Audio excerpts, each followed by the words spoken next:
Good afternoon everyone. Good afternoon भाई, सभी को good afternoon. Good afternoon everyone. आ जाओ भाई, सभी शुरू करेंगे आज की क्लास।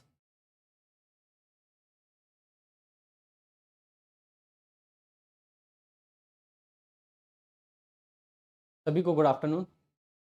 कैसे हैं आप सब?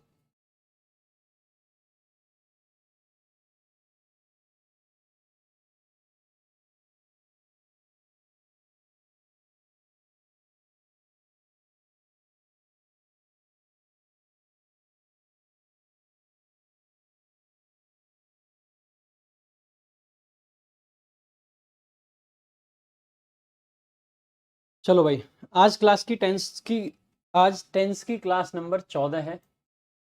और आज की क्लास में हम आगे बढ़ेंगे जहाँ तक हमने कल छोड़ा था उसके आगे। Good afternoon everyone.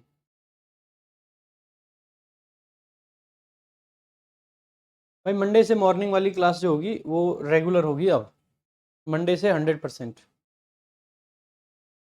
ठीक है। पेपर आसान आ रहा है भाई, जैसा आना चाहिए वैसा ही आ रहा है। आसान पेपर है, कोई दिक्कत की बात नहीं है। जो पढ़ाया जाएगा उससे बाहर कुछ नहीं आ रहा है पेपर में। मैं खुद भी रिव्यू लेने के लिए गया था, वो अलग बात है कि मैंने वीडियो नहीं डाली। हाँ, बट मैंने रिव्यू लिया लोगों से। और जो आज पेपर रहा, पहली शिफ्ट का भी और दूसरी शिफ्ट का भी, पेपर एकदम नॉर्मल था।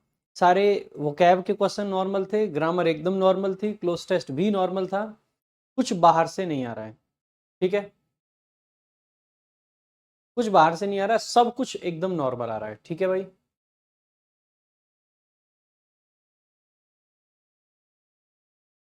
तो चलो भाई, तो हम कल पास्ट परफेक्ट टेंस पढ़ रहे थे। पास्ट परफेक्ट टेंस में हमने कुछ चीज़ें जानी थी, अब हम आगे बढ़ेंगे। देखो भाई, आपको एक फ्रेज होता है बाई द टाइम। कौन सा? By the time. अक्सर करके इसका यूज किया जाता है, इसको ध्यान रखना है आपको। By the time. अगर आपको कहीं पे भी ये फ्रेज दिखाई लिखा हुआ दिखाई देता है, कौन सा फ्रेज भाई? फिर से सुन लेंगे, बाई द टाइम। तो ध्यान देंगे भाई, या तो इस बाई द टाइम के बाद में नॉर्मली कोई नाउन वगैरह हम लिख देते हैं, लेकिन अगर इसके बाद में क्लॉज लिखी जाएगी तो वो क्लॉज दो तरीके से लिखी जा सकती है। अगर इस बाई द टाइम के साथ में हमने क्या लिख रखा हो? पास्ट का इंडेफिनिट टेंस। कौन सा लिख रखा हो? पास्ट का इंडेफिनिट। ठीक है। तो फिर जो आगे मेन क्लॉज आएगी वो हमेशा और हमेशा पास्ट के परफेक्ट टेंस में आएगी। कौन से में आएगी? पास्ट के परफेक्ट टेंस में लिखी जाएगी। तो पास्ट इंडेफिनिट और पास्ट परफेक्ट आपको ये ध्यान रख लेना है बाय द टाइम के साथ। अच्छा, बाय द टाइम के साथ कभी कभी प्रेजेंट का इंडेफिनिट भी दे देते हैं। तो अगर कहीं पे आपको दिखे बाय द टाइम के साथ, बाय द टाइम के साथ क्या लगा रखा हो? प्रेजेंट का इंडेफिनिट। कौन सा इंडेफिनिट भाई? प्रेजेंट का।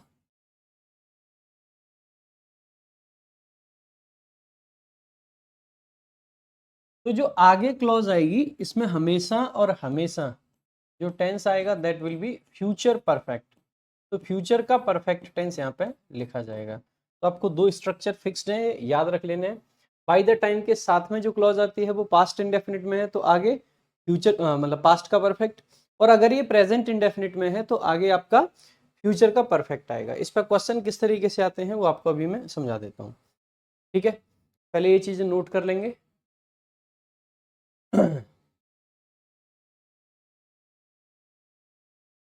भाई आवाज सच में कम आ रही है क्या? एक बार बताना। कुछ बच्चे यार क्लास को अक्सर करके ये बोल के डिस्टर्ब करते रहते हैं कि क्लास आवाज कम है, आवाज कम है।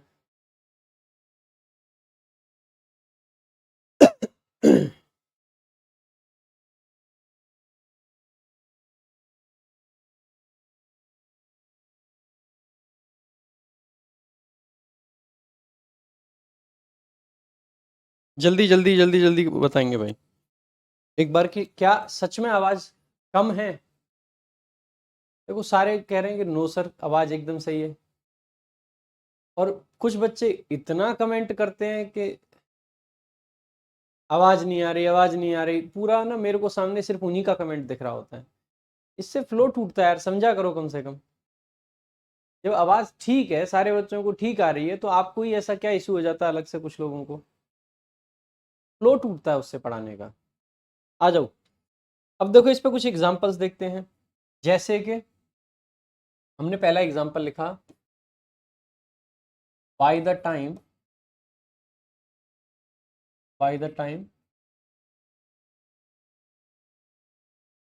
The manager came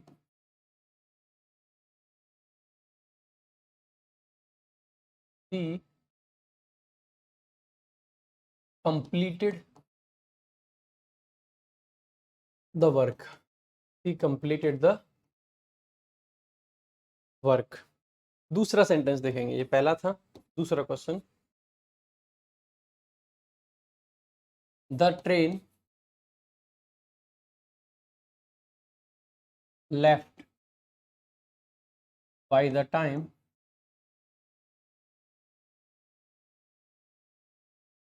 we reached the station। by the time we reached the station। तीसरा क्वेश्चन देखेंगे,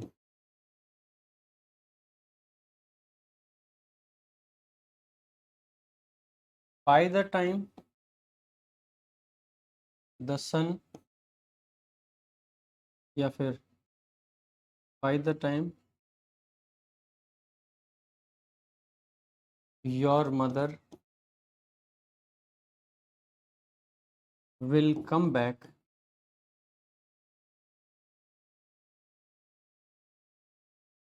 we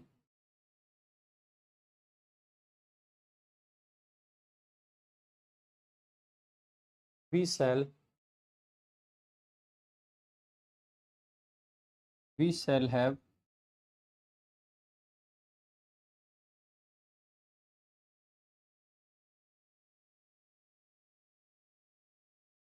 cleaned the room। चौथा sentence,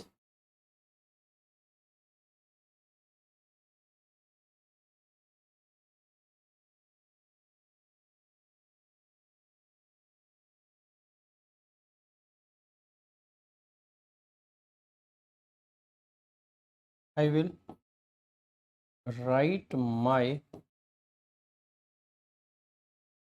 letter by the time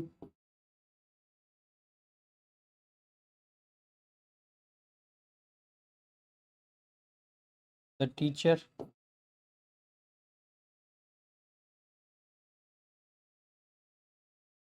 asks me। देखो भाई, 4 क्वेश्चन आपके सामने लिखे हैं, चारों का आंसर आप लोगों को करना है। करेंगे जल्दी जल्दी से आंसर, एक बार फटाफट फटाफट स्पीड में आंसर करेंगे। देखो दोबारा से देखेंगे भाई एक बार। मैंने बताया था बाय द टाइम के साथ में अगर आ रखा है क्या, पास्ट का इंडेफिनिट, तो ये जो मेन क्लॉज है इसमें क्या आ जाएगा, पास्ट का परफेक्ट। अब देखो ध्यान देने वाली बात इसमें ये होती है कि पास्ट का परफेक्ट हो सकता है इसके बाद में आए। अगर ये पूरी क्लॉज उठ के यहां आ जाए तो हो सकता है कि आपका यहां पे भी ये आ सकता है। तो इसकी दो पोजीशन हो सकती हैं। जो क्लॉज बाय द टाइम से अटैच्ड है वो तो इंडेफिनिट में ही आएगी, लेकिन जो परफेक्ट वाली क्लॉज है हो सकता है पीछे आए और हो सकता है आपकी आगे आ जाए। सेम यहाँ पे अगर प्रेजेंट का इंडेफिनिट आ रखा है बाय द टाइम के साथ, तो आगे आपका क्या आएगा, फ्यूचर परफेक्ट आएगा। अब ये फ्यूचर परफेक्ट हो सकता है इधर आ जाए और हो सकता है ये फ्यूचर परफेक्ट आपका इधर आ जाए। यानी कि दो जगह इसकी पॉसिबल है, यहां भी आ सकता है आपका, और जहां पे गिवन है वहां पे भी आ सकता है। तो दोनों जगह पे ये आ सकता है, पहली बात। तो आ जाइए इस क्वेश्चन को देखते हैं। By the time the manager came, came को देख के हम कह सकते हैं कि ये V2 है, और V2 है यानी कि पास्ट इंडेफिनिट है। और अगर ये पास्ट इंडेफिनिट है तो यहाँ पे सी कंप्लीटेड द वर्क नहीं लिख पाएंगे, हमें लिखना पड़ेगा she had completed the work. She had completed the work, तो हैड हमें लगाना पड़ेगा, पास्ट का परफेक्ट हम लिख सकते हैं। दूसरा देखेंगे, the train left by the time we reached the station, इसको द लिख लेना, द स्टेशन, ठीक है। अब देखो भाई यहाँ पे बाय द टाइम यहाँ है, बाय द टाइम के जस्ट साथ में जो क्लॉज है वो किस में है, पास्ट के इंडेफिनिट में, तो ये सही है।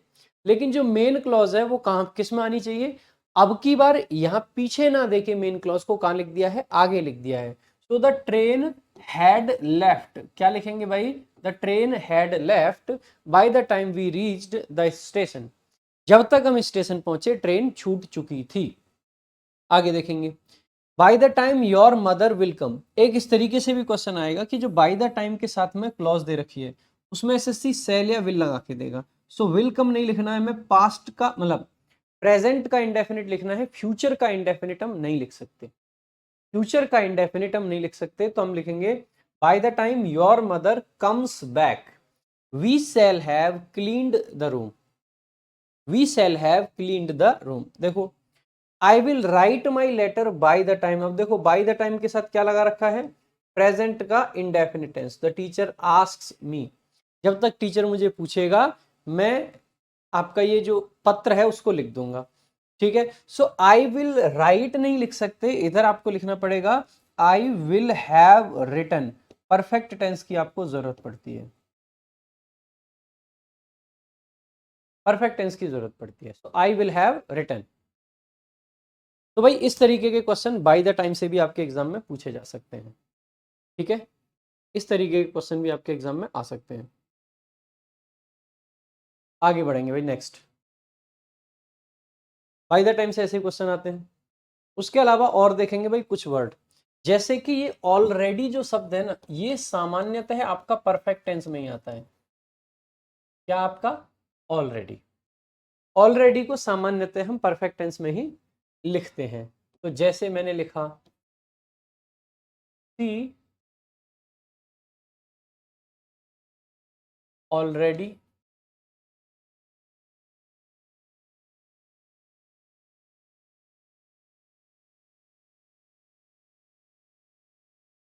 wrote the letter, he already wrote the letter।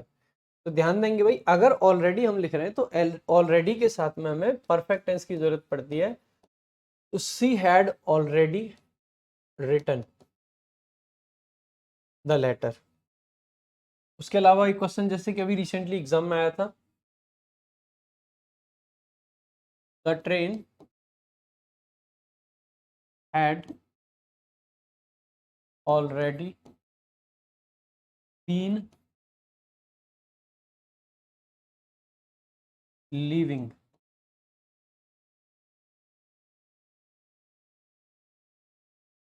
when we reached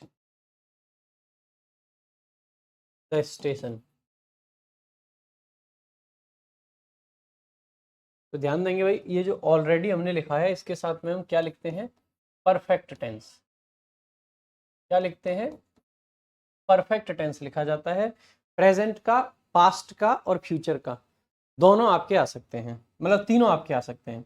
अगला क्वेश्चन जैसे हमने देखा, the train had already been leaving, भाई ऑलरेडी के साथ में परफेक्ट कॉन्टिन्यूस नहीं लिखते, क्या लिखते हैं, परफेक्ट। तो the train had already left, the train had already left, ठीक है, the train had already left. तो इस तरीके से हम कहते हैं कि ऑलरेडी के साथ में भी सामान्यतः आपका परफेक्ट टेंस आता है, प्रेजेंट का भी पॉसिबल है। जैसे कि मैंने एक और सेंटेंस लिखा, मैंने लिखा I already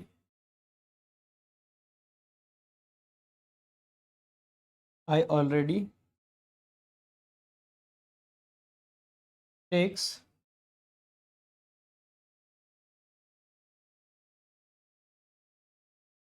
20 classes in this batch। देखो भाई, जैसे ही आपने देखा कि ऑलरेडी आ रखा है, हम कहना चाहते हैं कि मैं पहले ही 20 क्लास ले चुका हूं, तो भाई ऑलरेडी के हिसाब से प्रेजेंट का परफेक्ट लगा देंगे, ना कि प्रेजेंट का इंडेफिनिट। तो आई हैव ऑलरेडी टेकन। अच्छा, यहाँ पे एक चीज और जो आपको खुद से ही नोटिस करनी चाहिए वो ये है ऑलरेडी की पोजीशन। ऑलरेडी जो है हेल्पिंग वर्ब के बाद आ रहा है और मेन वर्ब के पहले आ रहा है, helping verb main verb, helping verb main verb, तो इन दोनों के बीच में हम ऑलरेडी को लिखते हैं। ठीक है, लेफ्ट की जगह लीव नहीं हो सकता है उपिंदर यादव। उपिंदर बिट्टे हेड के बाद में वर्ब की थर्ड फॉर्म आती है और लीव जो होता है वर्ब की फर्स्ट फॉर्म होती है। हेड के बाद में वर्ब की फर्स्ट फॉर्म यूज नहीं कर सकते। हैज हैव हैड तीनों के बाद में वर्ब की थर्ड फॉर्म आती है। हैज हैव हैड तीनों के बाद में वर्ब की थर्ड फॉर्म आती है, उपिंदर। ठीक है, तो भाई ऑलरेडी के साथ में भी हम क्या लगाते हैं, परफेक्ट टेंस लगाते हैं सामान्यतः। एक फ्यूचर का भी एग्जांपल देके बता देता हूं। ठीक है, फ्यूचर का भी, जैसे कि हमने लिखा she will already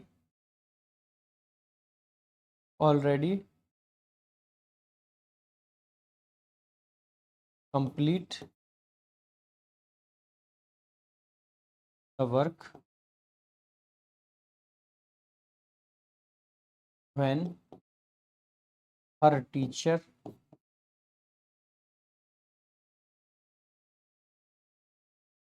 asks her. कहा गया है कि जब उसका टीचर उससे पूछेगा तो तब तक वो अपना काम कर चुकी होगी। तो अगर ऑलरेडी आ रखा है तो कंप्लीट नहीं लिखेंगे, she will already have completed.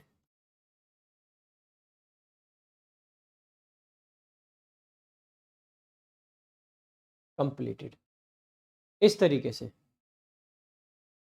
ठीक है, आगे चलेंगे भाई। तो ये ऑलरेडी का यूज हो गया आपका। इसके नेक्स्ट चलेंगे भाई। अब आपको दो शब्दों के बारे में और जान लेना है। एक आपका होता है येट और एक होता है आपका सो फार। भाई येट के साथ में और सो फार के साथ में, इनके साथ में सामान्यतः प्रेजेंट का परफेक्ट टेंस हम लगाते हैं। प्रेजेंट परफेक्ट टेंस आता है जनरली येट के साथ में और सो फार के साथ। ऐसा क्यों होता है तो ये देखिएगा भाई, येट का मीनिंग होता है टिल नाउ। टिल का मतलब है ये किसी डेडलाइन को दिखाता है और नाउ का मतलब है कि ये प्रेजेंट की बात करता है। तो इसकी वजह से परफेक्ट आता है, इसकी वजह से प्रेजेंट आता है। तो आप कह सकते हैं, और यही मीनिंग होता है आपका सो फार का, यही मीनिंग होता है आपका सो फार का। बस ध्यान रखना, ये जो येट है या तो नेगेटिव सेंटेंसेस में आता है या फिर आपका इंटेरोगेटिव सेंटेंसेस में।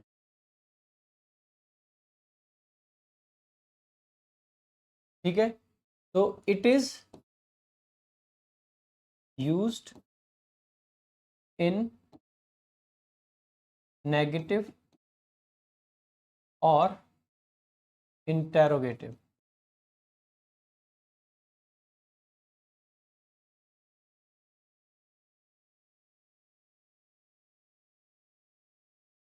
It is used in negative और इंटेरोगेटिव सेंटेंसेस। ये नेगेटिव या इंटेरोगेटिव सेंटेंसेस में आएगा। बेटा शुभम, हैव क्यों आया यहाँ पे, क्योंकि सेल विल के बाद में हैज नहीं लगाते, हैव लगाते हैं, बेस फॉर्म आती है। फ्यूचर परफेक्ट का स्ट्रक्चर देख लेना, पता चल जाएगा हैव क्यों आया।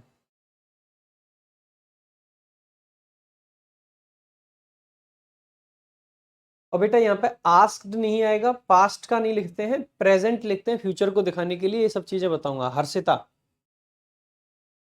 ठीक है, Harshita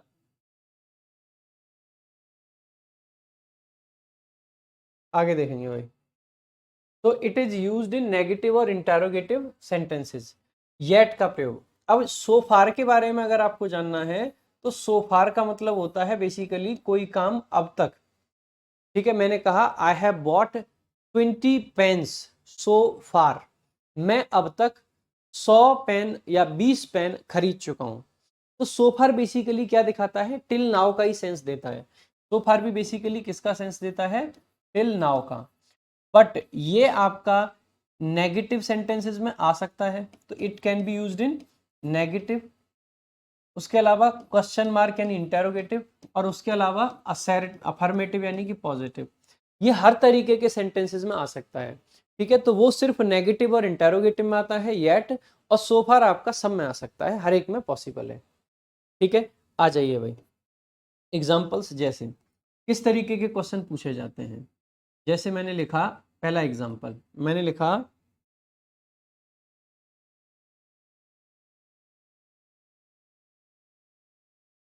do you by any bike yet. करो भाई, कैसे करेक्ट करोगे इस सेंटेंस को, जल्दी जल्दी करो। दूसरा मैंने लिखा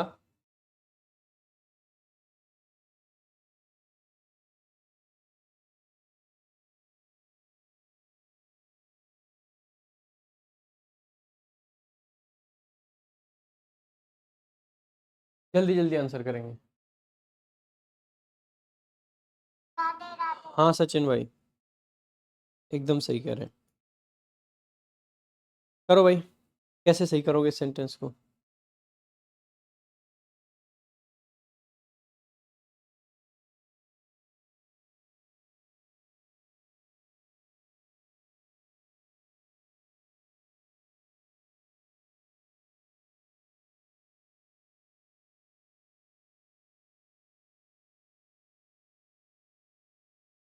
अच्छा भाई, एक चीज और ध्यान देना, नोट करना है यहाँ पे कि इसके साथ में प्रेजेंट परफेक्ट तो आ ही सकता है, साथ ही साथ में पास्ट परफेक्ट भी पॉसिबल है। पास्ट परफेक्ट भी आ जाता है, ठीक है। तो मैं पूरे में लिख देता हूँ कि अकेले सो फार को क्या, दोनों के आगे लिख देता हूँ कि प्रेजेंट परफेक्ट तो लगा ही सकते हैं, साथ ही साथ पास्ट परफेक्ट भी लगा सकते हैं। पास्ट परफेक्ट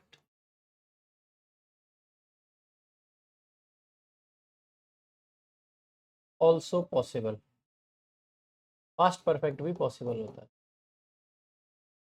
ठीक है। आ जाओ।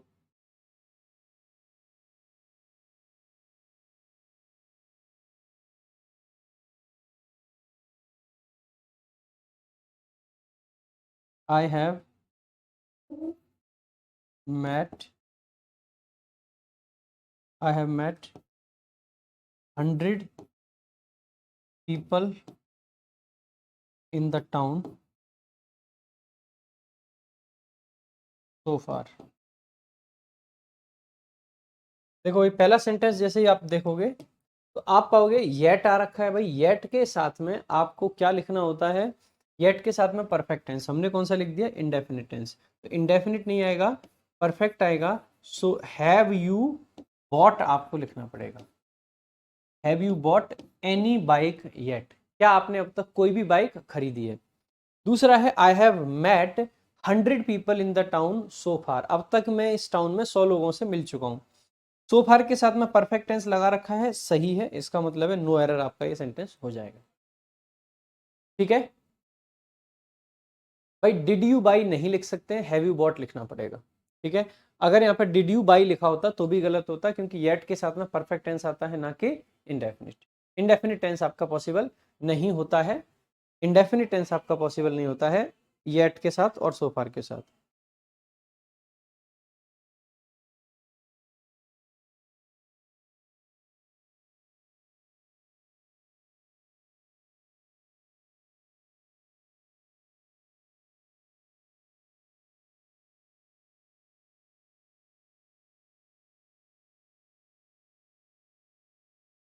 जैसे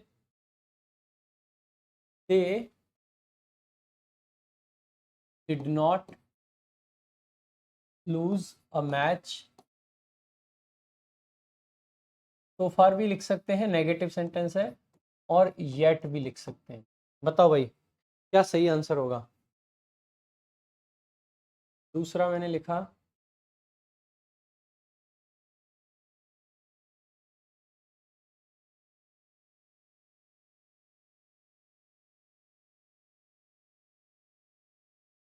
they have won all the matches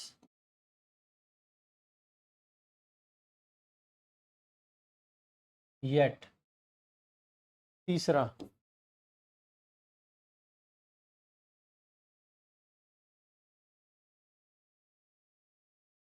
he did not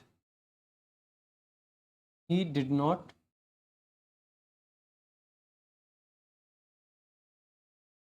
study, he did not study English yet. चौथा सेंटेंस, सो फार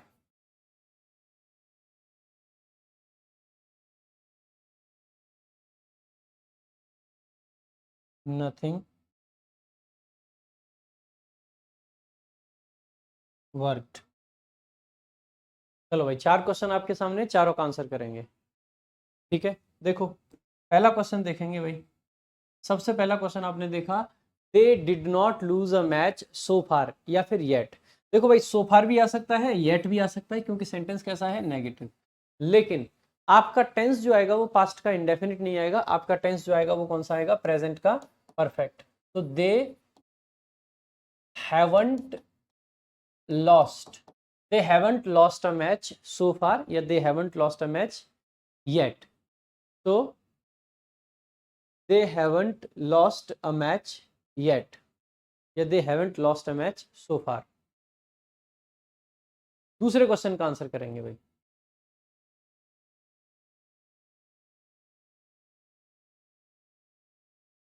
दूसरे क्वेश्चन का,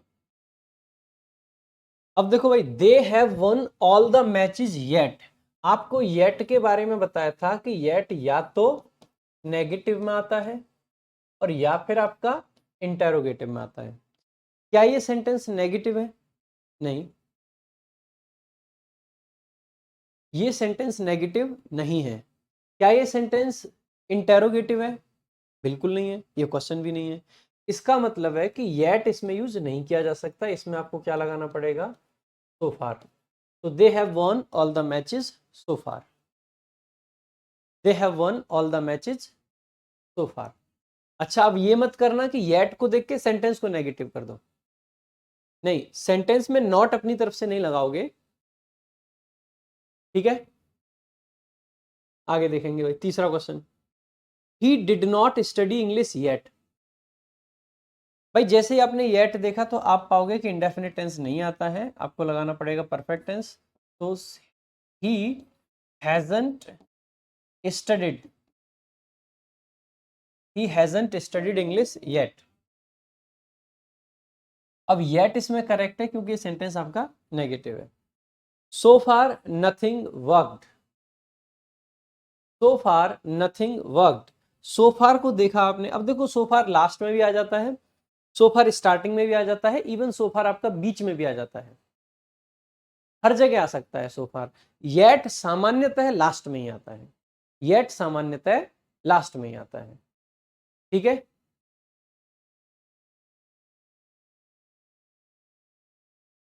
अतनु भंडारी, बेटा सामान्यतः इनके साथ में प्रेजेंट परफेक्ट टेंस ही आता है, लेकिन जब हम नरेशन वगैरह में चेंज करते हैं तो आपका पास्ट परफेक्ट पॉसिबल होता है।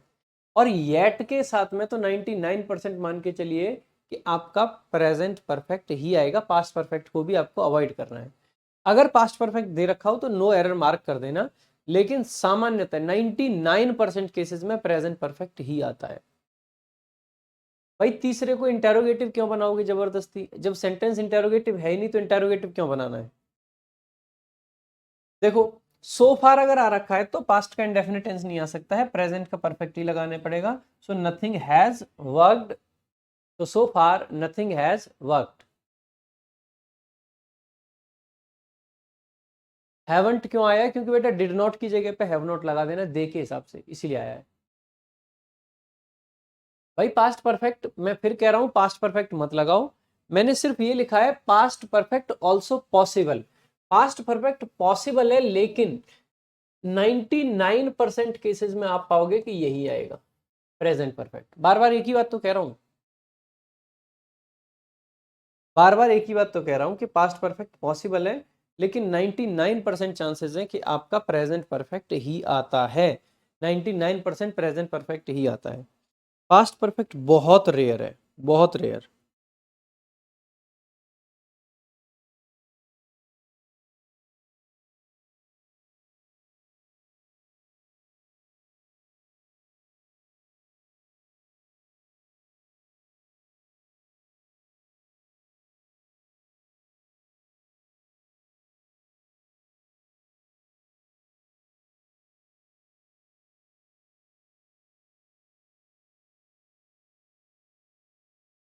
चलो भाई,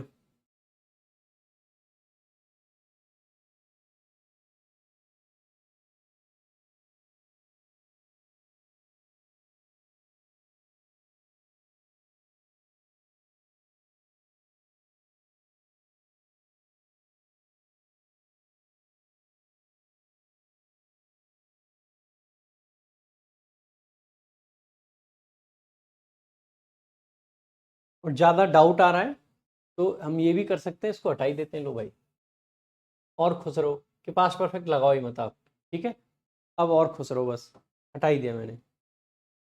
आ जाओ भाई, आगे बढ़ते हैं नेक्स्ट कॉन्सेप्ट की तरफ। नेक्स्ट कॉन्सेप्ट की तरफ बढ़ेंगे। सो फार और येट के साथ में आप प्रेजेंट परफेक्ट ही लगाओ, बस पास्ट परफेक्ट लगाओ ही मत। छोड़ो, और सिंपल कर दिया मैंने आपके लिए, पास्ट परफेक्ट लगाओ ही मत।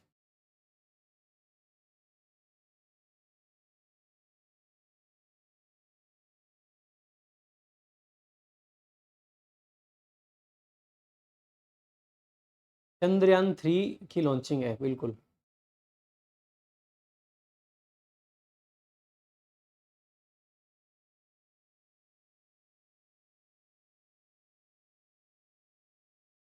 हेड से सेंस नहीं आएगा। अरे आपको पास्ट परफेक्ट पढ़ाते हुए मैंने एक बात बार बार बोली है, अगर आप लोग रिमेंबर कर पाओ, कि पास्ट परफेक्ट सामान्यतः दो एक्शन जब होते हैं तब आता है। कब आता है? जब दो एक्शन होते हैं सामान्यतः। यानी कि देखो, पास्ट परफेक्ट हम लगाते क्यों है, बात को समझना। पास्ट का भी पास्ट होता है, उसके लिए हम पास्ट परफेक्ट लगाते हैं। हम हमेशा प्रेजेंट में एग्जिस्ट करते हैं। एक हम कोई बात कहेंगे जिससे हम पास्ट में गए, और फिर हम दूसरी बात कहेंगे जिसकी मदद से हम पास्ट ऑफ पास्ट में जाएंगे। डायरेक्ट पास्ट ऑफ पास्ट में डुबकी नहीं लगा सकते। और येट हुआ या सो फार हुआ, इनके साथ में सामान्यतः सिंगल क्लॉज आती है। और अगर सिंगल क्लॉज ही आती है तो फिर उसको हम डबल करके पास्ट परफेक्ट में नहीं ले जा पाते हैं। हालांकि कोई ऐसा कॉन्टेक्स्ट बन जाए तो पॉसिबल हो सकता है, बाकी मैंने वो हटा भी दिया है। बात ही खत्म, प्रेजेंट परफेक्ट ही आएगा। अब खुश रहो एकदम, मस्त एकदम हंस जाओ आप। हाँ, बस वही वाली बात है, ना रहेगा बांस ना बजेगी बांसुरी। हटा ही दिया मैंने। हाँ भाई, सुबह में आ सकता है। चलो,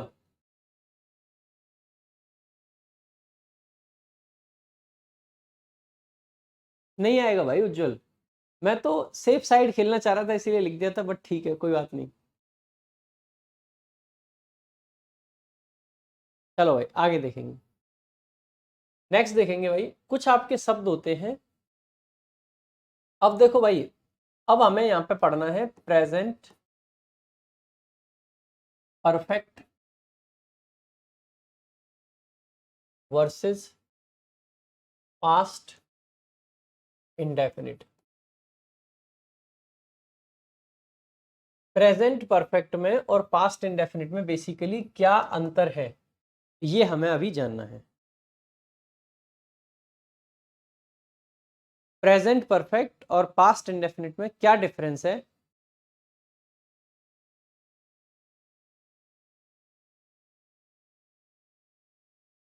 ये देखना है।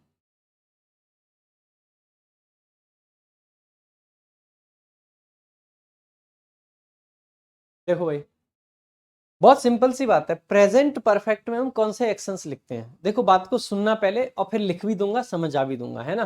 पहले मेरी बातें कुछ ध्यान से सुन लीजिए बस आप, आपका काफी भला हो जाएगा उन बातों से भी। देखो भाई, प्रेजेंट परफेक्ट का मतलब है कोई काम जो हो चुका है, तो हुआ कब है भाई, अब से चाहे 10 सेकंड पहले की बात हो, वो होती तो पास्ट है। यानी कि प्रेजेंट परफेक्ट का भी एक्शन जो है पास्ट में ही होता है कायदे से। और पास्ट इंडेफिनिट का एक्शन भी पास्ट में ही होता है। दोनों ही पास्ट के एक्शन को दिखाते हैं, दोनों ही पास्ट के एक्शन को दिखाते हैं। फिर हम कब पास्ट मतलब इंडेफिनिट लगाएं और कब प्रेजेंट का परफेक्ट लगाएं, कैसे डिसाइड कर पाएंगे? बस यही डिसाइड करना है। कुछ चीजें देख के समझ के हमें ये चीजें डिसाइड करना सीखनी है, यही तो सीखेंगे हम। तो सुनिएगा, जैसे कि हम कहते हैं मैं दिल्ली जा चुका हूं, या फिर मैंने आपसे कहा कि मैं एक बार मुंबई जा चुका हूं, तो एक बात बताइएगा, मैं मुंबई गया कब? बहुत सिंपल सा क्वेश्चन आप लोगों से पूछ रहा हूं, मैं आपके दिमाग को थोड़ा सा ओपन करना चाहता हूं, थोड़ा सा सोचने पे मजबूर करना चाहता हूं, तो बात को समझेंगे भाई, ठीक है? मैंने आपसे कहा कि मैं एक बार मुंबई जा चुका हूं, आप मुझे बता सकते हैं कि मुंबई कब गया? प्रेजेंट में गया हूं, पास्ट में गया था, या फिर फ्यूचर में? मैंने कहा मैं मुंबई जा चुका हूं, मैं एक बार मुंबई जा चुका हूं, तो बेसिकली मैं मुंबई कब गया हूँगा? पास्ट में, या अभी मुंबई में हूं, या फिर फ्यूचर में? अगर एक बार गया हूं तो ऑब्वियस सी बात है मैं पास्ट की क्या, मैंने कहा मैं एक बार मुंबई जा चुका हूं, इसका मतलब ये नहीं है कि मैं अभी मुंबई में हूं, नो, अभी मैं दिल्ली में ही हूं, लेकिन मैं मुंबई जा चुका हूं एक बार, यही कहना चाह रहा हूं। अच्छा, पास्ट में, लेकिन मैं कह क्या रहा हूं?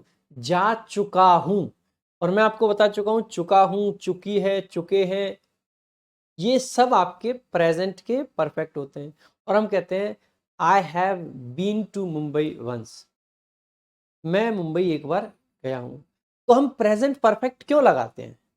मैंने आपसे कहा कि मैं खाना खा चुका हूं, मान लीजिए आपने कहा कि अरे सर लंच कर लीजिए, मैंने कहा नहीं यार मैं तो खाना खा चुका हूं। खाना कब खाया मैंने? कब खाना खाया मैंने, बताओ आप लोग? प्रेजेंट में खाया, पास्ट में खाया, या अभी फ्यूचर में खाऊंगा? आपने कहा कि सर लंच कर लीजिए, मैंने कहा कि मैं तो खाना खा चुका हूं, तो मैंने खाना कब खाया होगा? कब खाना खाया होगा भाई? अगेन पास्ट में, लेकिन हम कौन सा टेंस यूज कर रहे हैं? Present perfect.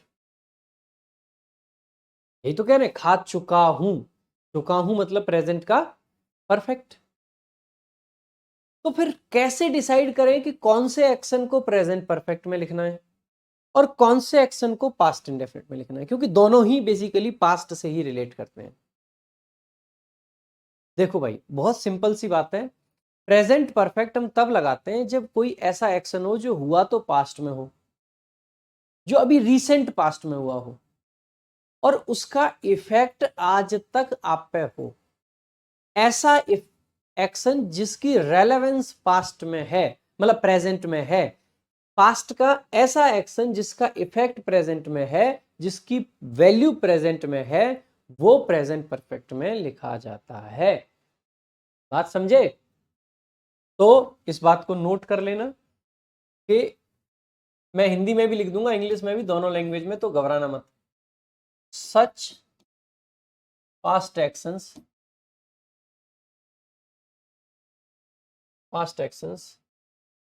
as have effect as have some effect on present, some effect on present are written in present perfect tense।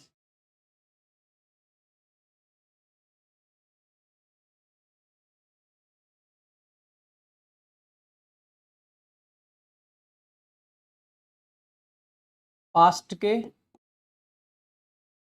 ऐसे एक्शन जिनका इफेक्ट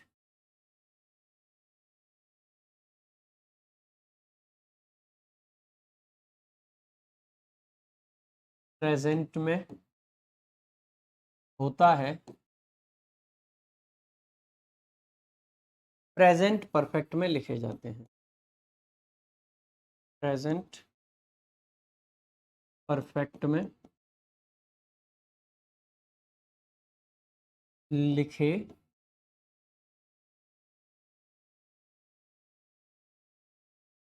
जाते हैं। ठीक है भाई। दूसरा पॉइंट भाई, अगर कहीं पे आपको कोई ऐसा हिंट दिखे जिससे कि पता चले कि अब उसका इफेक्ट प्रेजेंट में नहीं है। तो अगर प्रेजेंट से इफेक्ट खत्म हो जाए या फिर कोई पास्ट का रेफरेंस दे रखा हो तो ऐसे केस में पास्ट का इंडेफिनिट टेंस यूज किया जाता है। ठीक है, so if there is no effect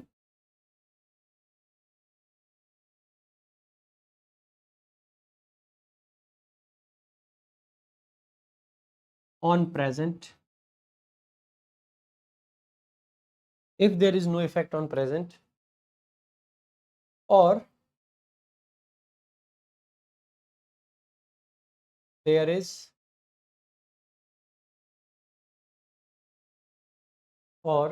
is any reference to past,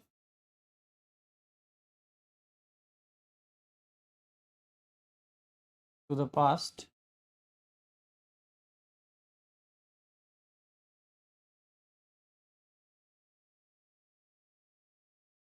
we use past indefinite।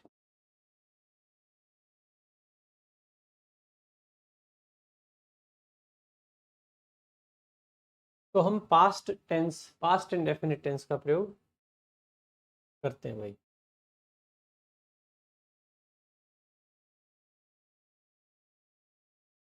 ठीक है, हिंदी में ही इस बात को भी लिख देता हूं। अगर प्रेजेंट पर इफेक्ट ना हो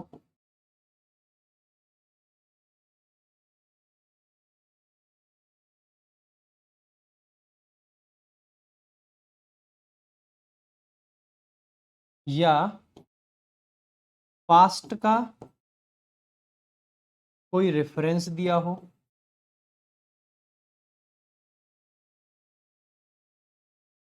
कोई रेफरेंस दिया हो,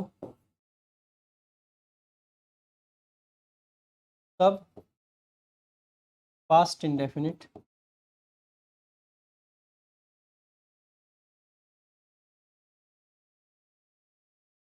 आता है।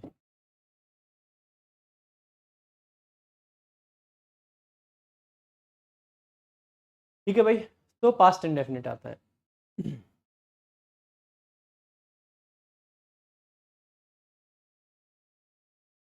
जैसे कि भाई फॉर एग्जाम्पल पहला सेंटेंस मैंने लिखा, सेंटेंस नंबर, एग्जाम्पल नंबर मैंने पहला लिखा,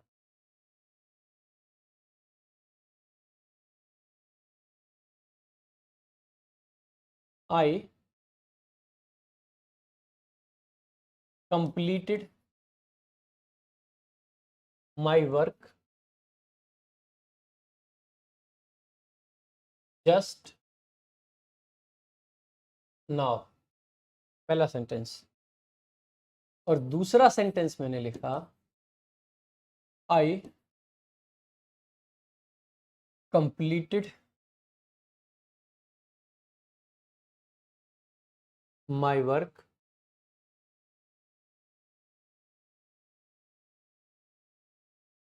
यस्टरडे। एक सेंटेंस मैंने लिखा,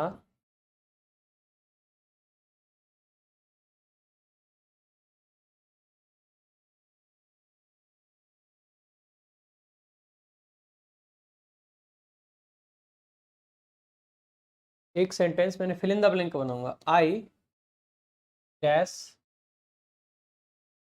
फुटबॉल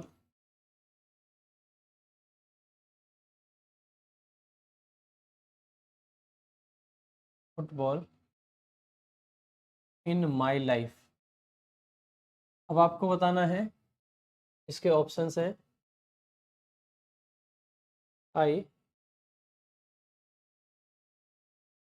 हैवंट प्लेड या फिर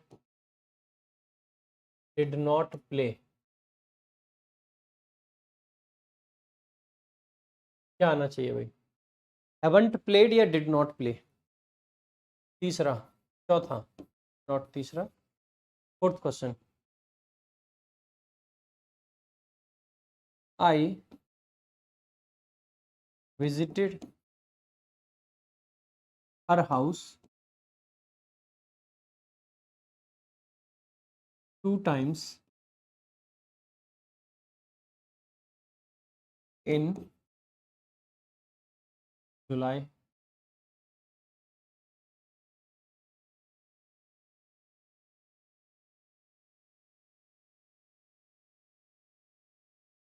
5वां, I have visited her house in June 2023।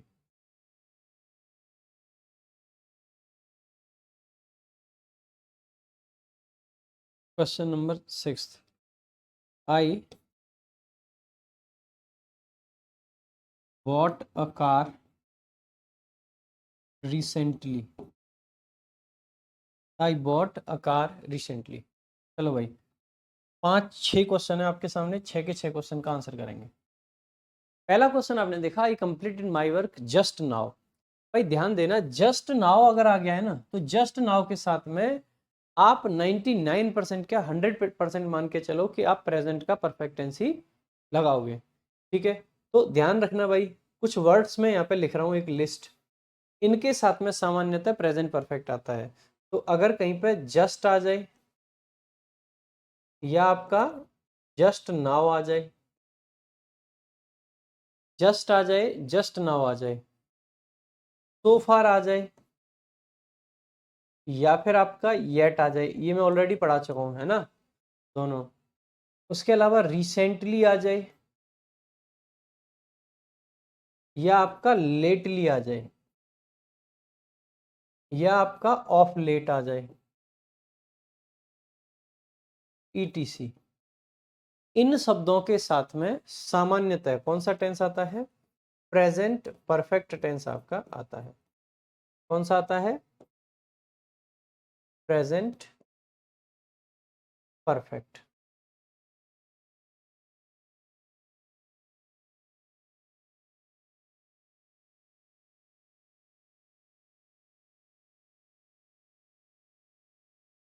देखो भाई, पहला सेंटेंस देखा, आई कंप्लीटेड, तो जस्ट नाउ से पता चल रहा है प्रेजेंट है, प्रेजेंट है, तो भाई प्रेजेंट का परफेक्ट आना चाहिए, ना कि पास्ट इंडेफिनिट।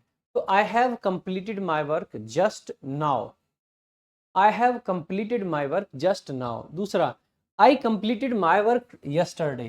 भाई यस्टरडे साफ साफ पास्ट का रेफरेंस है, और अगर कोई भी पास्ट का रेफरेंस होता है तो पास्ट का इंडेफिनिट टेंस आता है, ना कि प्रेजेंट का परफेक्ट। तो आप एक लाइन जरूर लिख लेना, यहाँ पर मैं बॉक्स बना के लिख रहा हूं भाई, ठीक है। If past time is given, अगर कोई भी पास्ट का टाइम दिया गया है, इज गिवन, कौन सा टेंस आता है? पास्ट का इंडेफिनिट।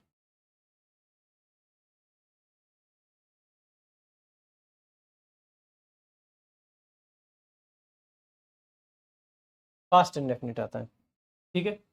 देखो, I dash football in my life, haven't played या डिड नॉट प्ले। अब देखो, मैंने कहा कि मैं अपनी जिंदगी में कभी क्रिकेट नहीं खेला था। भाई मेरी जिंदगी है, मेरी अगर जिंदगी है तो अपनी जिंदगी के लिए मैं खेला था लिखूंगा या नहीं खेला हूं? नहीं खेला हूं, प्रेजेंट है, मेरी जिंदगी में इस चीज का इफेक्ट अब तक है कि मैं फुटबॉल नहीं खेला। या मैंने कहा I have not drunken alcohol in my life, मैं कभी अपनी लाइफ में अल्कोहल नहीं पी, तो उसका इफेक्ट आज तक है। अगर इफेक्ट आज तक है तो ऐसे केस में हमें क्या लगाना चाहिए? Haven't played. ठीक है, क्या लिखना पड़ेगा? I haven't played. Did not play वाला यहाँ पे नहीं चल पाएगा। अच्छा, आई की जगह मान लो मैंने कोई दूसरे पर्सन का नाम लिखा होता, मैंने महात्मा गांधी लिख दिया होता, महात्मा गांधी के केस में फिर हमें पास्ट लगाना पड़ता है, क्योंकि महात्मा गांधी तो है ही नहीं। अगर वो है ही नहीं तो वो तो पास्ट की बात है, अगर पास्ट की बात है तो फिर आपका डिड नॉट यानी कि पास्ट के इंडेफिनिट से काम चलाना पड़ता। ठीक है, आगे देखेंगे। आई विजिटेड हर हाउस 2 times इन जुलाई 2023। आई विजिटेड हर हाउस 2 times इन जुलाई 2023। अब भाई देखो जुलाई 2023 तो अभी चल रहा है, अगर अभी चल रहा है तो इसका तो प्रेजेंट में इफेक्ट है। अगर प्रेजेंट में इफेक्ट है तो हमें लिखना चाहिए आई हैव विजिटेड। मैं जुलाई 2023 में 2 बार उसके घर विजिट कर चुका हूं। लेकिन अगर मैंने लिख दिया जून 2023 तो ऐसे केस में, ठीक है, अच्छा 2 times छूट गया इसमें, इसमें 2 times भी लिख लेना यार, ज्यादा बेहतर लगेगा।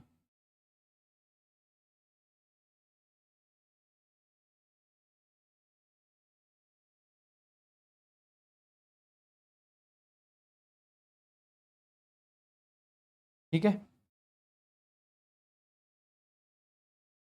तो क्योंकि अब की बार हम जून की बात कर रहे हैं, जून तो पास्ट है, अगर पास्ट है तो फिर ऐसे केस में हैव नहीं आएगा। So I visited her house 2 times in June 2023। चौथा देखेंगे, I bought a car recently. भाई रिसेंटली के साथ सामान्यतः आपका प्रेजेंट परफेक्ट टेंस आता है, तो आई हैव बॉट क्या लिखना पड़ेगा, I have bought a car recently. I have bought a car recently. लेकिन देखो कभी कभी सिचुएशन आपकी बदल सकती है। किस तरीके से सिचुएशन बदल सकती है उसके कुछ एग्जांपल मैं आपको देता हूं। मैंने वही सेंटेंस जो सबसे लास्ट में लिखा था 8 नंबर पे, वही सेंटेंस लिख रहा हूं, I have bought a car recently. I have bought a car recently. अगर देखो मैंने सेंटेंस सिर्फ इतना लिखा है तो एकदम करेक्ट है। क्या इस सेंटेंस में कोई गलती है? बिल्कुल नहीं। मैंने हाल फिलहाल में एक कार खरीदी है या मैं हाल फिलहाल में एक कार खरीद चुका हूं, लेकिन मैंने कॉमा लगा के but I have sold it, लेकिन मैंने आगे लिख दिया कि बट मैं इसको बेच चुका हूं। अब बताओ भाई क्या सही है और क्या गलत है? एक मैंने सेंटेंस लिखा 9 नंबर, आई हैव जस्ट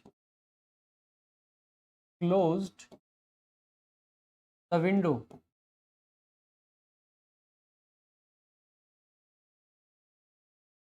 या फिर सिंपल ऐसे लिखते हैं,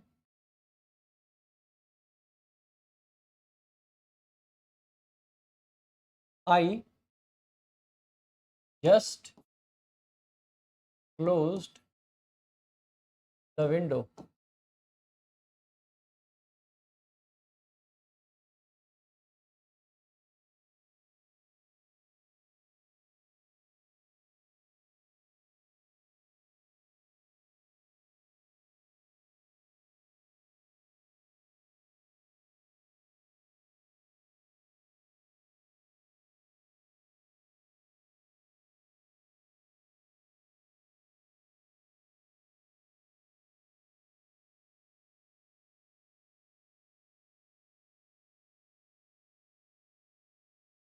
देखो भाई 3 क्वेश्चन आपके सामने। देखो आगे मैंने लिखा but I have sold it.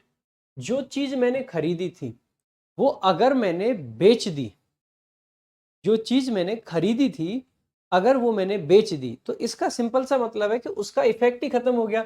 अब बेशक इसके साथ रिसेंटली लगा दो, बेशक इसके साथ रिसेंटली लगा दो, लेकिन अगर कार को खरीदने का इफेक्ट खत्म हो चुका, क्योंकि मैं तो उसको बेच चुका, तो अगर कार को खरीदने का इफेक्ट ही नहीं रहा है तो ऐसे केस में आप हैव नहीं लगा सकते, फिर आपको पास्ट का इंडेफिनिट ही लगाना पड़ेगा। यहां पे प्रेजेंट परफेक्ट सही है क्योंकि लास्ट लास्ट में क्या है, अगर मैंने कार बेची है तो कार बेचने का फर्क आज है कि नहीं? बिल्कुल है, मेरे पास कार नहीं है तो कार बेचने का इफेक्ट आज है। तो कार बेचने का इफेक्ट है, इसका मतलब है कि हम क्या करेंगे, कार बेचने के सेंस में परफेक्ट लगाएंगे, लेकिन खरीदने वाला इफेक्ट खत्म हो चुका क्योंकि बेच चुके हैं उसको, तो ऐसे केस में हमें परफेक्ट नहीं लगा सकते, पास्ट का इंडेफिनिट लगाना पड़ेगा। ठीक है, तो पास्ट का इंडेफिनिट लगाना पड़ेगा। दूसरा sentence, I just closed the window. भाई देखो जस्ट अगर लगा रखा है और मैंने कहा कि मैंने अभी अभी विंडो बंद करी थी या बंद करी है, तो जस्ट अगर लगाया है तो जस्ट के साथ में प्रेजेंट का परफेक्ट टेंस आता है, तो हमें लिखना पड़ेगा I have just closed the window. I have just closed the window. लेकिन अगर मैं ऐसे लिखूं I have just closed the window, यहां तक ठीक है, लेकिन आगे लिख दिया but someone has opened it again, लेकिन किसी ने इसको फिर से खोल दिया है। तो अगर किसी ने इसको फिर से खोल दिया है तो मेरे बंद करने का इफेक्ट रहा या खत्म हो गया? तो आपका आंसर होगा कि बंद करने का इफेक्ट खत्म हो गया, क्योंकि विंडो एट प्रेजेंट क्या है? ओपन है। अगर ओपन है तो इसका मतलब है ये इफेक्ट खत्म है। अगर ये इफेक्ट खत्म है तो पास्ट का इंडेफिनिट आएगा, ना कि प्रेजेंट परफेक्ट। बेशक जस्ट है फिर भी पास्ट का इंडेफिनिट आ जाएगा। तो बेसिक आइडिया मेरा कहने का क्या है, मतलब कि ये शब्द आपकी हेल्प तो करेंगे लेकिन एक लिमिट तक हेल्प करेंगे, क्योंकि अगर कॉन्टेक्स्ट ऐसा होगा जहां पर प्रेजेंट परफेक्ट यूज नहीं किया जा सकता तो नहीं किया जा सकता भाई। ठीक है, चलो।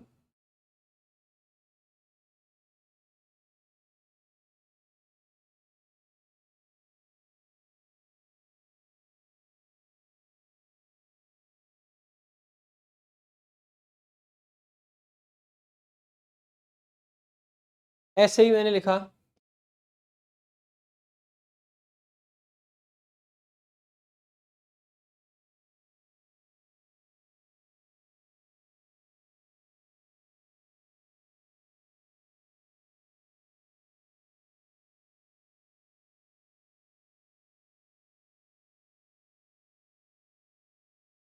someone opened the window, someone opened the window and the wind is now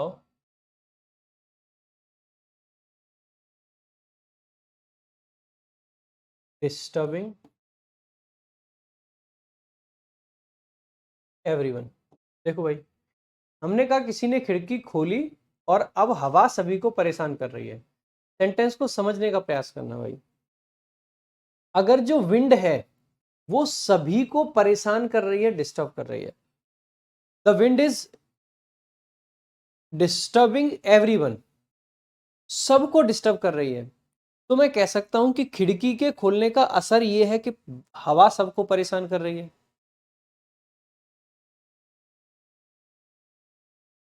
खिड़की के खोलने का फर्क यही तो है कि हवा सबको परेशान कर रही है। अगर उसका इफेक्ट है तो इफेक्ट होने पे हम प्रेजेंट का परफेक्ट टेंस यूज करते हैं, ना कि पास्ट का इंडेफिनिट। तो someone has opened the window, someone has opened the window.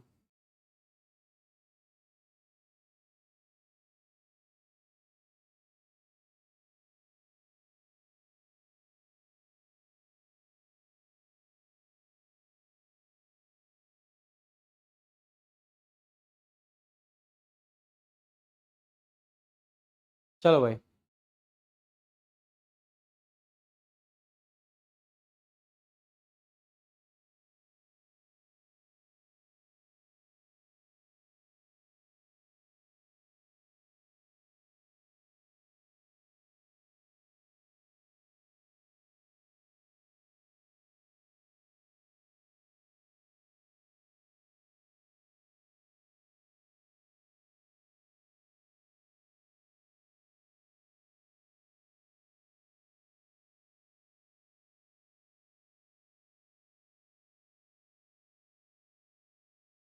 चलो भाई। सो आई गेस आज के लिए इतना ही रखते हैं, नहीं तो फिर ज्यादा होगा।